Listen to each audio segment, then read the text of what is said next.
Yo, what's up mga kaliber? So ayun nga mga kaliber, no, balik workout na naman tayo. So full workout tayo ngayon mga kaliber, no. So wala nga lang tayo ngayong equipment mga kaliber, no, sa pag-workout natin. So jump workout tayo ngayon mga kaliber, no. So na-miss ko to mga kaliber dahil ayun nga matagal-tagal din akong hindi nakapag-workout mga kaliber, gawa ng sobrang busy sa trabaho mga kaliber, no. Kaya ayun, hindi tayo nakapag-workout at yung nakaraang bagyo mga kaliber, grabe yun mga kaliber, no? Kaya ayun, yun din yung dahilan mga kaliber na hindi ako nakapag-workout mga kaliber, no. So ngayon mga kaliber, ito na nga mga kaliber, no.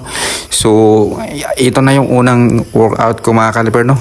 So walang heavy equipment mga kaliber or equipments mga kaliber, no, na gamit. So tanging ano lang mga kaliber, no, bigat lang ng ating katawan ang gamit natin dito. So sa makikita nyo mga kaliber, it's look like simple lang siya mga kaliber, no, pero napaka-effective ng mga workout na ito mga kaliber, no. Basta proper positions lang tayo mga kaliber, no. So ayun mga kaliber, follow, like, and share mga kaliber, no. So ayun.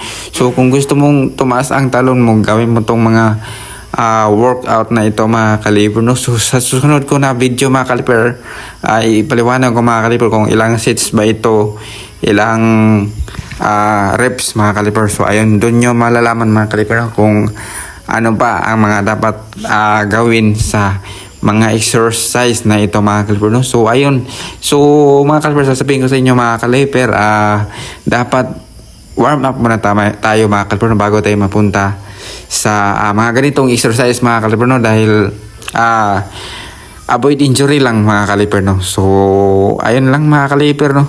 So panoorin ang kabuuan nitong video mga kaliber para makita ang mga exercise ko pa mga kaliber, no. So ayun lang mga kaliber, tapos i-share yung video kung nagustuhan mo, mag-comment ka down below mga kaliber. Siyempre kung hindi ka pa naka-follow, pa-follow na rin mga kaliber, no, at i-share mo rin tong video na ito mga kaliber, no. So ayun lang, God bless, see you sa ating next vlog. Babush.